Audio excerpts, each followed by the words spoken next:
1931, Jean Vigo a 26 ans. Après un premier court-métrage muet à propos de Nice, il entreprend le tournage de son premier film sonore, un documentaire de 10 minutes dans lequel Jean Taris explique les bases de la natation. Jean Vigo a tourné très peu de films et à une période clé du cinéma, puisqu'on passe du cinéma muet au cinéma sonore. Et au début des années 30, simplement entendre un son est un événement en soi. Du coup, les technologies étant relativement primitives, eh bien, on fait du cinéma sonore avec des bouts de son, par-ci, par-là, avec des sons directs ou pas. L'important, c'est que ça parle et qu'on entende quelque chose. Attention, 195, deuxième. Le premier film sonore de Jean Vigo, c'est un court-métrage sur un nageur célèbre, Jean Taris. Et regardez, dans le son, il y a un problème, genre problème type. Écoutez. Au départ, Jean, détenteur de 23 records de France. Voilà, il manque le nom Taris, ça a l'air tout à fait stupide, mais comment montrer un film sur Jean Taris sans que le nom ne soit jamais prononcé dans la bande-son? Le restaurateur a là un problème. Aujourd'hui, lorsqu'on fait une bande-son, lorsqu'on tourne un film, on prend séparément les voix, les ambiances, on rajoute des effets sonores, on rajoute les musiques et après, on mélange le tout dans une table de mélange qu'on appelle table de mixage. Mais au début des années 30, le mixage est très succinct, voire même n'existe pas. Dans Taris, on a coupé pour rentrer le bruit de la voix. Vous allez entendre l'ambiance, une coupe, ça fait plop, le bruit de la voix, replop, et retour aux ambiances sonores. Battre des jambes le plus tôt possible. Les bras agissent ensuite.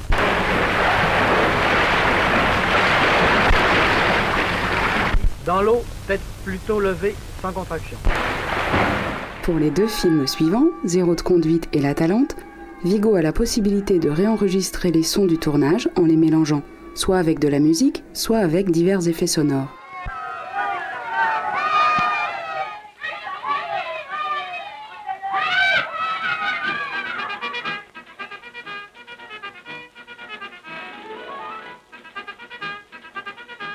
Quant à monsieur le surveillant Huguet, que vous croyez si convenable, ce que vous m'en dites m'inquiète, monsieur. Outre la mauvaise qualité générale de la prise de son liée au manque de sensibilité des micros, le mixage doit se faire bobine par bobine, soit environ 10 minutes, sans possibilité de s'arrêter ou de revenir en arrière.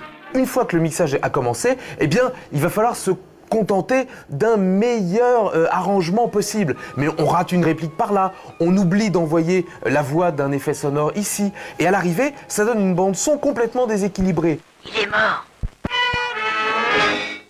Foutons le camp. Évidemment, ce son tourné, enregistré et accepté dans les années 30 n'est plus aujourd'hui acceptable. Nos oreilles ont évolué, la manière de montrer des images a évolué avec les écrans de télévision, avec la qualité de restitution dans les salles de cinéma. Et nous devons adapter ces bandes-sons des années 30 aux standards d'écoute et de vision d'aujourd'hui. À vos places. Allons vite, voyons, à vos places, quoi. Zéro de conduite est sorti dans une version et c'est cette version qui a perduré. Donc dans ce cas-là, il n'y a pas de problème de version différente. Évidemment, La Talente, c'est tout le contraire. À sa sortie, en 1934, La Talente n'est restée que quelques jours sur les écrans. À la demande des exploitants, le film est ensuite ressorti dans un montage modifié. La Talente a fait place au chaland qui passe.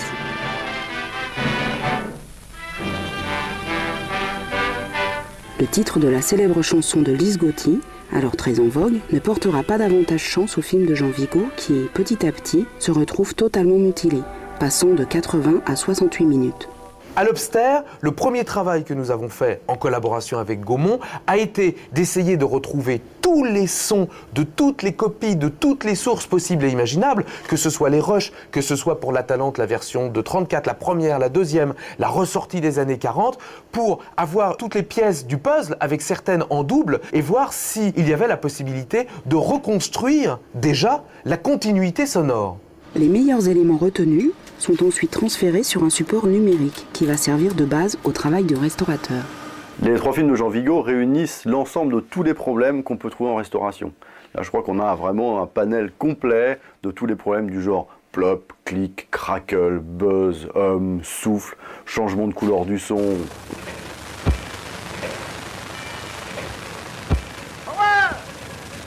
Le problème le plus fréquent que l'on est amené à rencontrer en restauration est ce qu'on appelle nous des plops, qui sont en fait des rayures de la piste son. Alors, les plops sont obligatoirement enlevés à la main. Et donc sur un film, ça suppose énormément d'interventions manuelles, jusqu'à 15 000. Ça arrive qu'on ait 15 000 montages dans un film pour pouvoir supprimer les plops.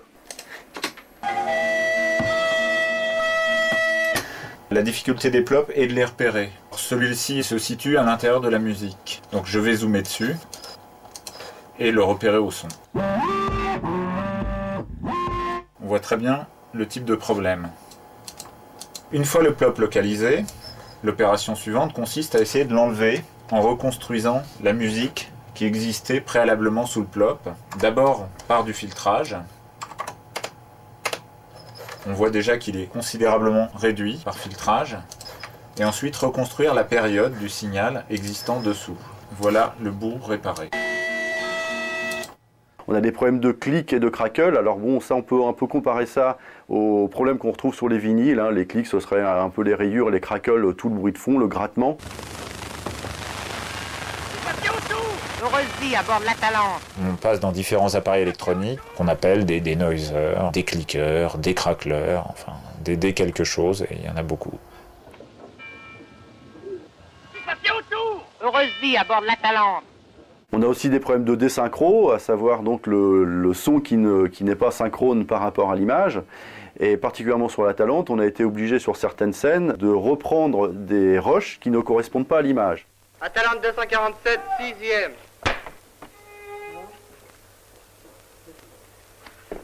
Madame, j'ai quitté Paris. Vous êtes jolie. Donc dans ce cas-là, on a maintenant des procédés qui permettent, avec des systèmes de compression et d'expansion de temps, de faire en sorte que le lipping, ce qu'on appelle les mouvements de lèvres par rapport au son, soit bon. Madame, j'ai quitté Paris. Oh, mais vous êtes jolie. Pour vous épiler vos soucis. Mais vous aussi, vous êtes jolie. Tous les traitements maintenant sont faits de manière numérique, informatique, mais on est loin du tout automatique. On a l'obligation d'avoir un opérateur avec ses oreilles pour pouvoir paramétrer correctement, pour pouvoir intervenir ponctuellement sur des problèmes. C'est totalement indispensable et ça suppose un savoir-faire énorme. Tu vas lui mettre un autre papier autour. Le vrai problème du restaurateur, c'est de savoir où s'arrêter. Parce que autant il est facile de supprimer le souffle totalement, mais à ce moment-là, on se retrouve avec un son absolument pas naturel, qui n'a plus de fond d'air, qui n'a plus d'ambiance, avec des voix métalliques totalement artificielles. Oh, vous les rigolez. Autant, c'est pas du tout évident de trouver le juste milieu entre le traitement et le souffle résiduel. Là, il y a une véritable implication artistique du ou des restaurateurs. Et à chaque intervention, nous devons nous poser la même question. Jean Vigo aurait-il fait le même choix en 1934 s'il avait eu les mêmes techniques que nous aujourd'hui? Oh, la mignon, le café, c'est petit. On sait ce que c'est caché pour les faire. Ce qui est ingrat dans la restauration, c'est que le principe, c'est que ça ne doit pas s'entendre. On ne doit pas dire « Ah, tiens, ça c'est un son restauré ». Oh, la mignon, le café, c'est petit. On sait ce que c'est caché pour les faire. Quand on arrive à retrouver un confort d'écoute qu'on n'avait pas à l'époque, qu'on arrive à retrouver une intelligibilité, qu'on arrive à comprendre des phrases qu'on ne comprenait pas à l'époque, déjà, c'est déjà un grand pas. Là, ma fille, reste pas avec ces méchantes bêtes là. La Talente a été l'un des films les plus maudits, les plus mutilés, les plus modifiés au cours de ses différentes sorties. Et vous savez, la meilleure récompense pour les restaurateurs, c'est qu'aujourd'hui, on puisse regarder ces films dans un confort d'écoute et de vision totale, en oubliant qu'ils n'ont jamais été mutilés. Jaquette. Coupé.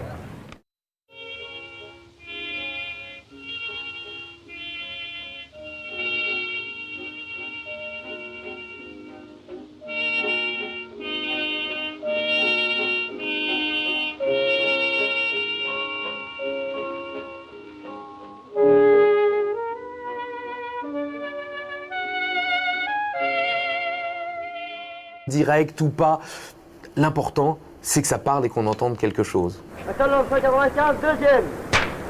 Le premier film sonore de Jean Vigo, c'est un court-métrage sur un nageur célèbre, Jean Taris. Et regardez, dans le son, il y a un problème, genre problème type. Écoutez. Au départ, Jean détenteur de 23 records de France. Voilà, il manque le nom Taris, ça a l'air tout à fait stupide, mais comment montrer un film sur Jean Taris sans que le nom ne soit jamais prononcé dans la bande-son? Le restaurateur a là un problème. Aujourd'hui, lorsqu'on fait une bande-son, lorsqu'on tourne un film, on prend séparément les voix, les ambiances, on rajoute des effets sonores, on rajoute les musiques et après on mélange le tout dans une table de mélange qu'on appelle table de mixage. Mais au début des années 30, le mixage est très succinct, voire même n'existe pas.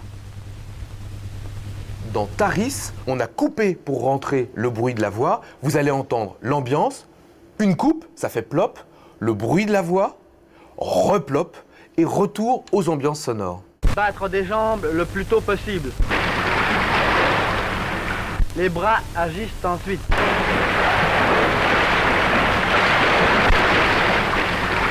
Dans l'eau, tête plutôt levée, sans contraction. Pour les deux films suivants, Zéro de conduite et La Talente, Vigo a la possibilité de réenregistrer les sons du tournage en les mélangeant, soit avec de la musique, soit avec divers effets sonores.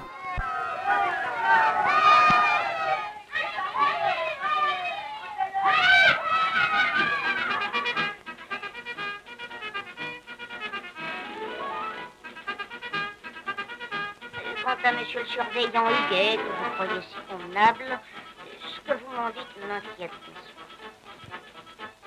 Outre la mauvaise qualité générale de la prise de son liée au manque de sensibilité des micros, le mixage doit se faire bobine par bobine, soit environ 10 minutes, sans possibilité de s'arrêter ou de revenir en arrière.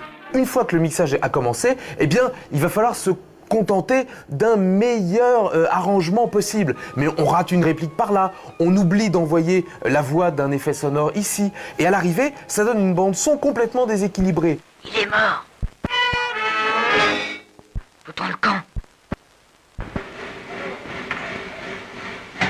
Évidemment, ce son tourné, enregistré et accepté dans les années 30 n'est plus aujourd'hui acceptable. Nos oreilles ont évolué, la manière de montrer des images a évolué avec les écrans de télévision, avec la qualité de restitution dans les salles de cinéma. Et nous devons adapter ces bandes-sons des années 30 aux standards d'écoute et de vision d'aujourd'hui. À vos places. Allons vite, voyons, à vos places, quoi. Zéro de conduite, soit avec de la musique, soit avec divers effets sonores.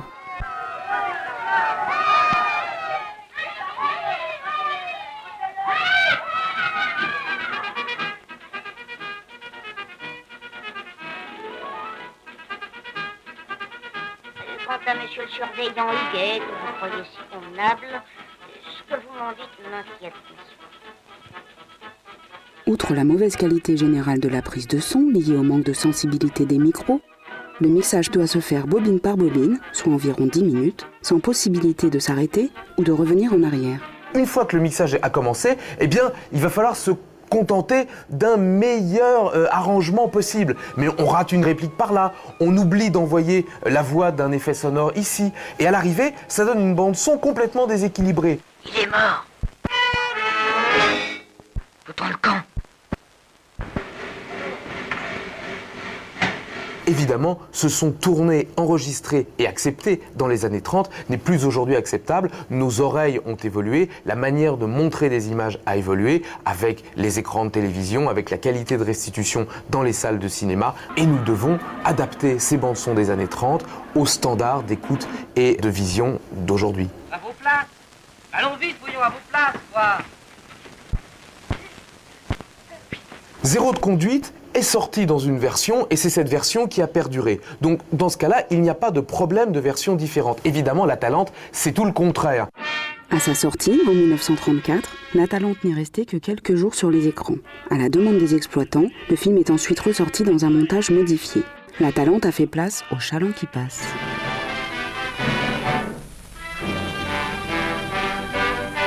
Le titre de la célèbre chanson de Lise Gauthier, alors très en vogue, ne portera pas davantage chance au film de Jean Vigo qui, petit à petit, se retrouve totalement mutilé, passant de 80 à 68 minutes.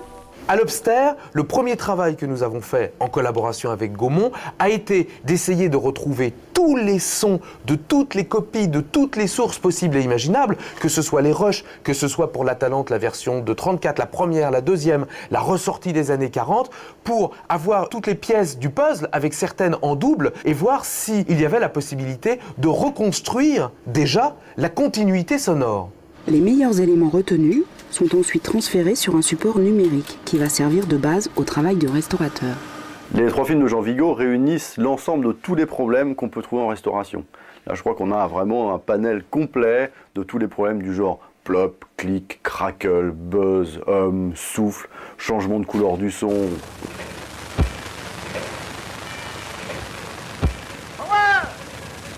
Le problème le plus fréquent que l'on est amené à rencontrer en restauration est Une coupe, ça fait plop, le bruit de la voix, replop et retour aux ambiances sonores. Battre des jambes le plus tôt possible. Les bras agissent ensuite.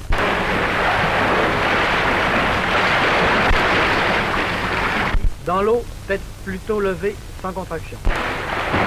Pour les 2 films suivants, Zéro de conduite et l'Atalante, Vigo a la possibilité de réenregistrer les sons du tournage en les mélangeant, soit avec de la musique, soit avec divers effets sonores.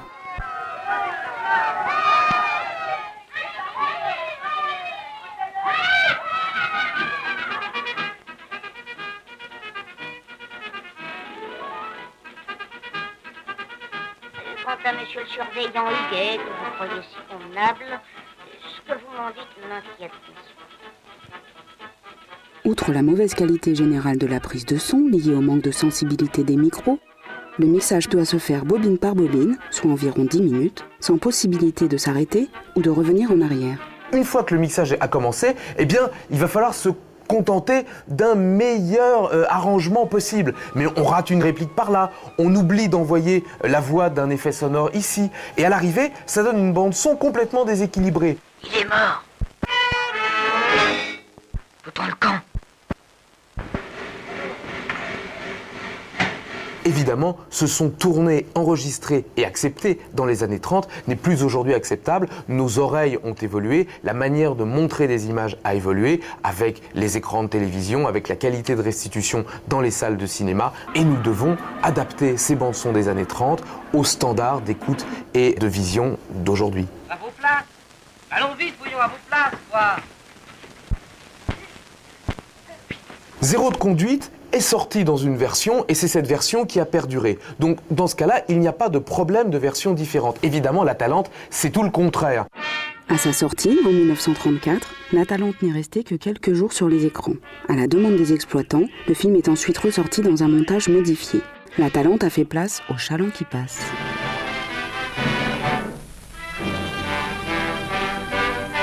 Le titre de la célèbre chanson de Lise Gauthier, alors très en vogue, ne portera pas davantage chance au film de Jean Vigo qui, petit à petit, se retrouve totalement mutilé, passant de 80 à 68 minutes. À l'Obster, le premier travail que nous avons fait en collaboration avec Gaumont a été d'essayer de retrouver tous les sons de toutes les copies, de toutes les sources possibles et imaginables, que ce soit les rushs, que ce soit pour l'Atalante, la version de 34, la première, la deuxième, la ressortie des années 40, pour avoir toutes les pièces du puzzle avec certaines en double et voir s'il y avait la possibilité de reconstruire déjà la continuité sonore. Les meilleurs éléments